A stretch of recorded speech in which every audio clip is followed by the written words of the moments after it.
Hi, it's Pastor Paul Anderson here at the Fountain of Raleigh Fellowship, where we believe God's blessings never stop flowing. It is Terrific Tuesday. It is that day that you and I have to thank God that He has done marvelous things in our lives. We're the third day of the week, and we're so grateful. I hope you had a powerful weekend, a wonderful time to celebrate. I'd like to pause and take a moment to celebrate real quick to say congratulations to our son, Noah J. Anderson. Today marks Noah's 4th anniversary as being a member of our beloved fraternity, Omega Psi Phi Fraternity. Happy Q-versary to you, Noah. May the Lord bless you and keep you. Thank you for your work that you have done in the community as well as with the fraternity. And may you continue to show all those 4 cardinal principles of manhood, scholarship, perseverance, and uplift. We're so grateful that you uplift us all with your beautiful music that you make as well as your melodious voice. May God bless you and keep you. Our text on today out of Numbers, the 20th chapter, verses 1 through 13. It's a continuation of how we see God has been with the children of Israel. We've heard about an Exodus passage, but now we're in the book of Numbers. We find out that Moses has done a powerful job of leading the Israelites from the place where they were in Egyptian captivity. Now he's taking them into the promised land.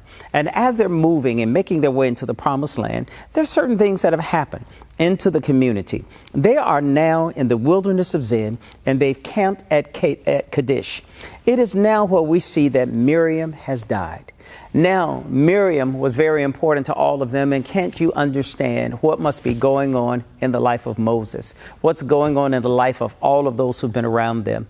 You know, whenever there's the death of a loved one in our lives, it can bring about some great challenges. I hope and pray that all of us, as we've been in the season of COVID-19, whenever we've had loved ones to transition from this life and go on into eternity, it is then that we must think about and thank God for the powerful ways He has touched us. It was over a year ago that this was the last day that I got a chance to see my mom before she passed on in April, because, you know, all of the long-term care facilities said no more visitations or whatnot.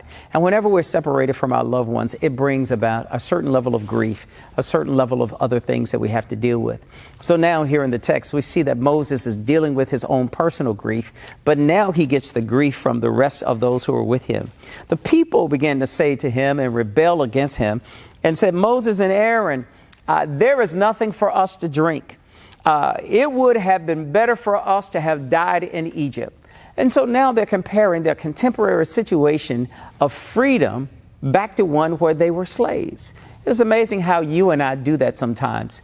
After God has delivered us from our lives of sin, we sometimes think about what we used to do before we got saved and think that is a little bit more glamorous then than it is now. We must remind ourselves, and I want to remind you, my brothers and my sisters, the Bible tells us those of us who live godly in Christ Jesus shall suffer persecution. We shall go through some things. So now here in the text, Moses finds himself having to deal with this group of people. Not only Moses, but also Aaron. And now he goes before the presence of the Lord. All the people have said to him, we're thirsty. We want something to drink.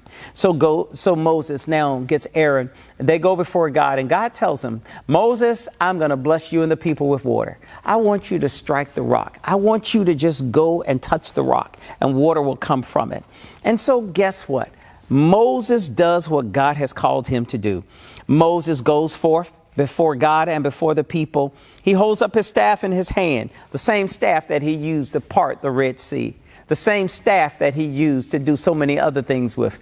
God uses that same staff now to bring forth water from a rock. I want to say to you, my brothers and sisters, sometimes it seems like you're in a dry situation. Sometimes it seems there's no life bursting from it, no life coming from it, no life flowing from it. If you would just only pick up that which God has given to you, and that is His word, it is then you will see wonderful flowing waters of everlasting promises of God in your life. Here at the fountain, we call ourselves the fountain because it's where we believe God's blessings never stop flowing. I hope you will know God's blessings are always flowing. You just got to get in the flow, and then you will know that God has done great things for you, and you can show it with everyone around you. May God bless you. May heaven smile upon you. Read the rest of the story, and then you can find out how you can have God's blessings forever flowing in your life. And we'll see you on tomorrow. To sow a seed to the Fountain of Raleigh Fellowship, visit our newly redesigned website, thefountainofraleigh.org, and select Sow a Seed from the homepage. Also, giving has been made easier with the new Fountain of Raleigh app, available now in the Apple App Store and Google Play Store.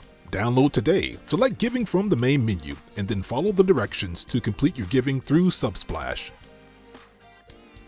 Thank you so very much for all of your gifts and donations that you've given to the Fountain of Raleigh Fellowship. We thank you for what you've done in the past, what you're currently doing, and what you will do in the future.